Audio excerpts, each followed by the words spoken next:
말 한마디로요? 금리가요? 영국 금융계에서는 마법사라고 불리던 남자가 있었습니다. 저 말고도 다 그렇게 하는데요? 다 똑같이 그렇게 했다는 거예요? 이 허술한 시스템 때문이죠. 아니 얼마나 시스템이 허술했길래. 놀랍게도 결과는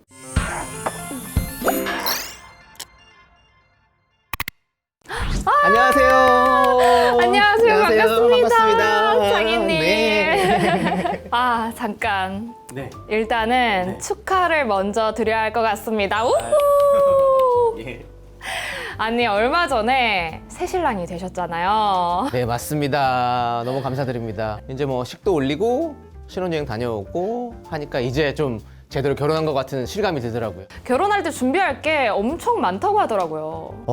진짜 많긴 많더라고요. 사실 결혼식 할 때도 거의 한 1년 정도를 준비를 하고 또 신혼집 마련도 준비를 해야 되고. 잠시 혹시 그 예전에 예. 유재석 씨가 감탄했다던 그 연예인집 말씀하시는 거 맞으시죠?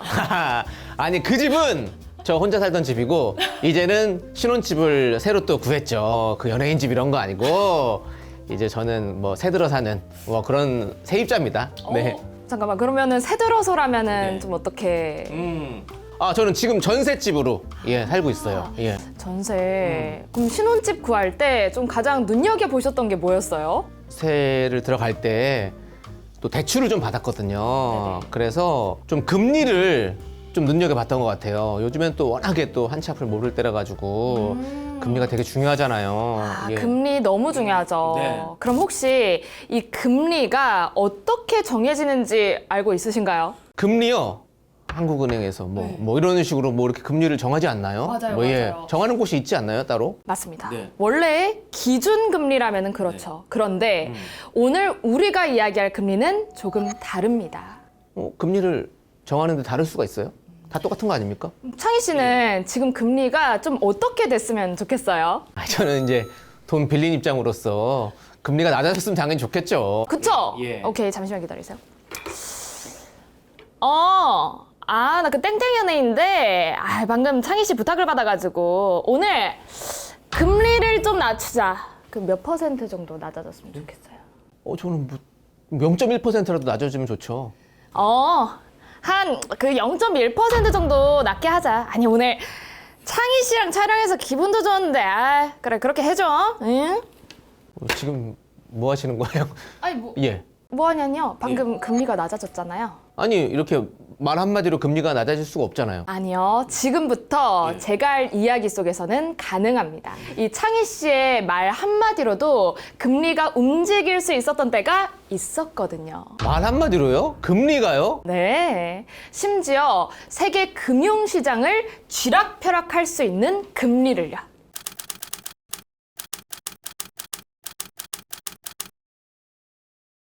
때는 2000년대 중반 영국 금융계에서는 모두가 탐내는 마법사라고 불리던 남자가 있었습니다. 최고의 실력을 가진 트레이더, 바로 톰 헤이즈. 트레이더요? 이 주식이나 채권, 파생상품처럼 금융상품을 사고 파는 트레이더요. 그 주식 공부할 때 들어본 적 있었던 것 같아요. 감이 아니라 숫자로 시장의 흐름을 파악해야 하는 직업. 어린 시절부터 아스퍼거 증후군을 갖고 있어서 숫자에 유독 강했던 헤이즈에게는 완전 찰떡인 직업이었죠. 오히려 좀 이 단점이 강점이 됐네요. 맞아요. 실제로 감정을 배제하고 트레이딩을 할 수 있었기 때문에 신입 시절부터 엘리트로서 승승장구한 거죠. 특히 헤이즈가 신입 때부터 파악한 인생의 진리가 있었대요. 이게 뭔지 한번 맞춰보세요. 신입 때요? 줄을 잘 서야 돼요. 약간 눈치를 잘 봐야 되지 않을까라는 좀 생각이 드는데요. 아닙니다. 바로 이 업계에서 인정받기 위해서는 딱 두 가지가 중요하다라는 거. 첫 번째는 얼마나 돈을 벌었는가. 두 번째는 리스크를 얼마나 잘 관리했는가. 너무 티적인 깨달음인데요. 그럴 수밖에 없었던 게 이 트레이딩 룸에서는 이 두 가지만 지켜지면 뭐 어떤 수단과 방법을 사용하더라도 용서되는 분위기였거든요. 그러면 과정보다는 결과가 우선이다. 맞아요. 어찌 보면 눈치 백단으로 인생의 진리를 깨달았던 덕분에 그는 마법사라는 이야기까지 들으면서 이름을 날리게 된 거죠. 그런데 그가 마법사라고 불린 이유는 또 한 가지가 더 있어요. 창희 씨는 이게 뭐일 것 같으세요? 이런 곳에서 이렇게 뭐 이렇게 비둘기를 얘네들 날리거나 뭐 이런 마술을 한 거 아닐까요? 혹시 또 취미 같은 걸로? 뭐 신체 분리 마술하고 막 이런 것처럼요? 그렇죠. 예. 네, 근데 비슷할 수 있어요. 오? 이 말 한마디로 눈앞의 숫자를 확 바꿨으니까요. 말 한마디요? 네, 그러면 아까 그 금리? 정답. 아, 이거 금리가 더 오르면 손실이 크겠는데 싶으면 브로커한테 전화를 걸어서 금리 좀 내려주세요 하는 거죠. 그럼 결과가 어땠을까요? 아니 아무리 그래도 전화 한 통으로 금리를 은행 금리를 그것도 신입이 어떻게 그렇게 해요? 놀랍게도 결과는 성공이었어요. 성공이라고요? 금리 하락과 동시에 헤이즈는 더 막대한 부를 얻게 됐죠. 아니 그게 자기 뭐 주머니 챙기려고 금리를 맘대로 막 조작하는 게 말이 안 되죠. 한 번이 아닙니다. 금리를 조작할 수 있는 거구나 깨달은 뒤로는 아예 자신이 원하는 방향으로 마음대로 금리를 움직였거든요. 근데 이게 문제가 안 생겼어요? 맞아요. 결국 2008년 금융위기 때 그가 한 모든 행적이 드러났거든요. 금융위기로 인해서 시장이 요동치고 있는데 리보 금리는 안정적인 흐름을 보이니까 이상하다 싶은 거죠. 이 사건이 바로 리보 금리 조작 사건입니다. 자, 그런데 헤이즈가 한 첫마디가 더 큰 충격을 불러왔어요. 첫마디. 네. 나는 뭐 잘못이 없다. 반성하지 않는다. 뭐 이런 건가요? 비슷해요. 리보 금리 조작 사건의 주범이 된 헤이즈의 첫마디는 바로 아니, 저 말고도 다 그렇게 하는데요? 그러면 헤이즈 말고도 다른 트레이더들도 다 똑같이 그렇게 했다는 거예요? 제가 처음에 예. 헤이즈가 깨달은 인생의 진리에 대해서 이야기했잖아요. 기억나세요? 네, 기억나죠. 네. 얼마나 돈을 벌었는가, 리스크를 얼마나 잘 관리했는가 라고 얘기했었잖아요. 네. 예. 맞아요. 트레이더들 사이에서 돈을 벌고 리스크를 관리하는 대표적인 방법이 바로 필요에 따라 금리를 내리고 올리는 것을 은행에 요청하는 거였습니다. 오, 그러면 다 알고 있으면서 관행처럼 그냥 금리 조작을 했다는 거예요? 네. 헤이즈는 상사가 하는 걸 보고 배우고 헤이즈 밑에서 주니어 생활을 하던 후임은 또 헤이즈가 하는 걸 배우고 그야말로 그들만의 리보 금리 조작 카르텔이었던 거죠. 아니 근데 그게 좀 말은 쉬운데 금리는 어떤 개인의 신뢰에 따라서 뭐 오르락 내리락 할 수 있는 것도 아니고 그렇게 해서도 또 안 되는 거잖아요. 근데 어떻게 그렇게 마음대로 조작을 할 수가 있었던 거죠? 네, 좋은 질문이에요. 이 리보 금리 조작 사건은 단순히 한 사람만의 욕망 때문에 생긴 게 아닙니다. 이 허술한 시스템 때문이죠. 아니 얼마나 시스템이 허술했길래 그게 됩니까? 리보 금리의 탄생을 알아보기 위해서는 1980년대 영국으로 거슬러 가야 해요. 그 시절 런던은 이미 글로벌 금융의 중심지로 자리 잡았어요. 자, 그런데 문제가 하나 있었죠. 바로 은행마다 금리가 다 다르다는 거. 그러면 기준이 없었다는 거예요? 맞아요. 만약 창희 씨가 A 은행을 사용하고 있는데 기준금리는 B 은행이 단독으로 정한다면은 좀 어떨까요? 그러면 못 믿겠으니까 은행을 좀 옮기구나 이렇게 해야 될 것 같은데. 그렇죠. 한 은행이 혼자 정하면 시장 전체를 반영할 수가 없잖아요. 너무 제한된 정보만 보고 정하는 거니까요. 자, 그래서 생각한 방법이 바로 리보 금리입니다. 모든 은행이 예상 금리를 작성해서 매일매일 점심 전까지 제출하고 여기서 평균 값을 내는 방식이죠. 그러면 괜찮은 거 아니에요? 자, 문제는 이게 오늘 돈을 빌린다면 이 정도 금리를 낼 것 같다 하는 예상이라는 거예요. 그러면은 거래를 예측을 했다는 거네요? 네, 그렇죠. 아, 근데 창희 씨, 제가 들어보니까 지금의 아내분과 그 처음부터 연애 감정이 좀 싹튼 건 아니라고 하던데. 예.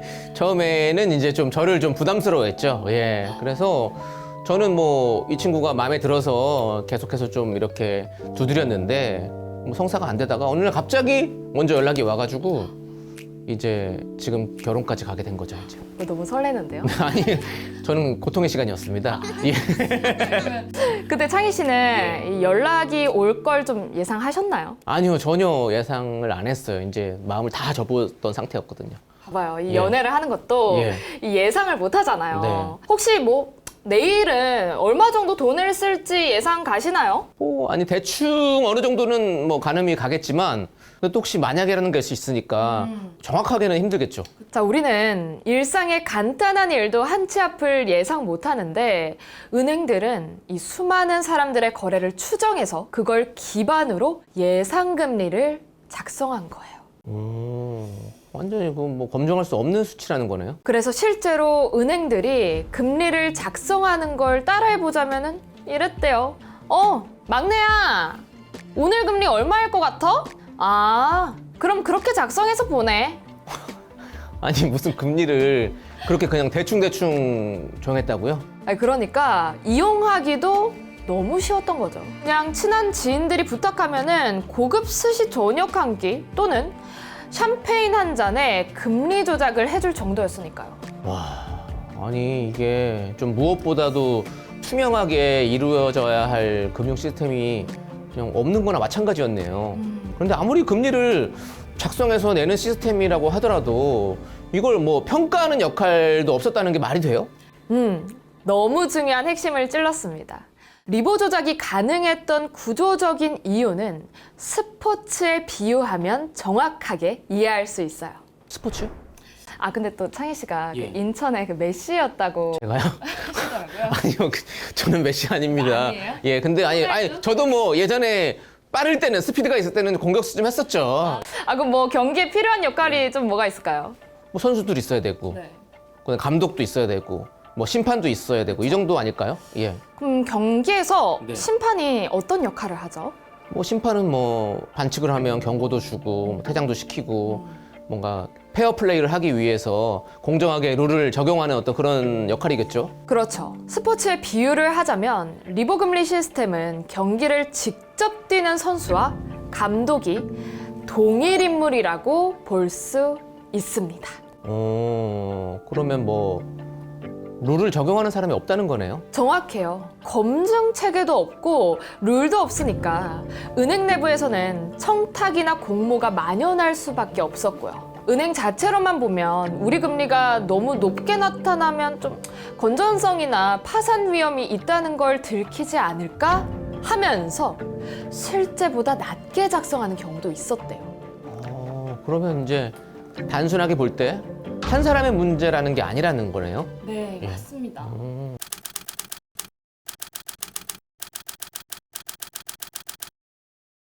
그런데 이 한 은행의 문제가 아니라면 사건 피해도 어마무시했을 것 같은데요. 이 사건에 휘말린 은행들의 라인업이 어마무시합니다. JP 모건 체이스, 시티뱅크, UBS. 이름만 들어도 알만한 은행들이 좀 많죠. 액수를 들으면 더 놀랄걸요. 이 말도 안 되는 금리가 적용된 시장의 이 규모 액수가 얼마나 될까요? 야, 아니 제가 지금 많이 들어본 이름들인데 이 정도면 규모가 상당할 것 같은데요. 무려 전 세계적으로 200조 달러에서 많게는 350조 달러예요. 현재 환율로 따져보자면 한화로 52경 8,220조 원. 여기 속해 있는 금융상품에는 기업 대출이나 채권, 창희 씨가 받은 전세대금 대출 같은 소비자 대출도 포함되어 있었어요. 아니 사실 살면서 경이란 단어 자체를 들을 일이 잘 없잖아요.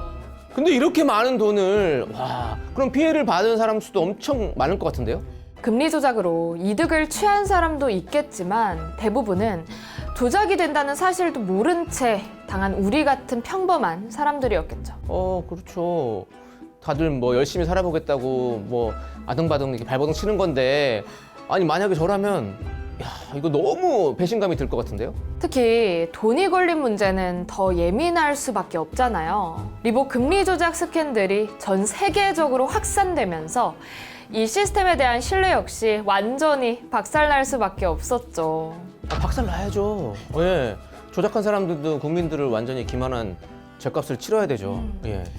아쉽게도 실제로 금리 조작 스캔들에 가담했던 은행들이 적발됐지만 수십억 달러 수준의 벌금형에 그쳤습니다. 이 조작이 업계 관행이었고 은행도 고위층도 모두 알고 있었다는 사실이 최근에서야 밝혀졌거든요. 그 전까지는 한 사람을 희생양으로 이 범죄 무게를 짊어지게 했던 거죠. 아니 이게 좀 너무 화난 일 아니에요? 어떻게 한 사람한테만 그렇게 다 무게를 짊어지게 해요? 그쵸. 예. 이것만으로도 화가 나는데 이 더 큰 문제는 이 시스템이 잘못됐다는 걸 알았으면 폐지해야 되잖아요. 그런데 그마저도 혼란스러웠다는 거예요. 아 그러면 뭐 제대로 된 기준도 아니었지만 한순간에 법적인 시스템이 사라진 거나 마찬가지잖아요. 그럼 이거는 거의 완전 너무 재앙 아닌가요?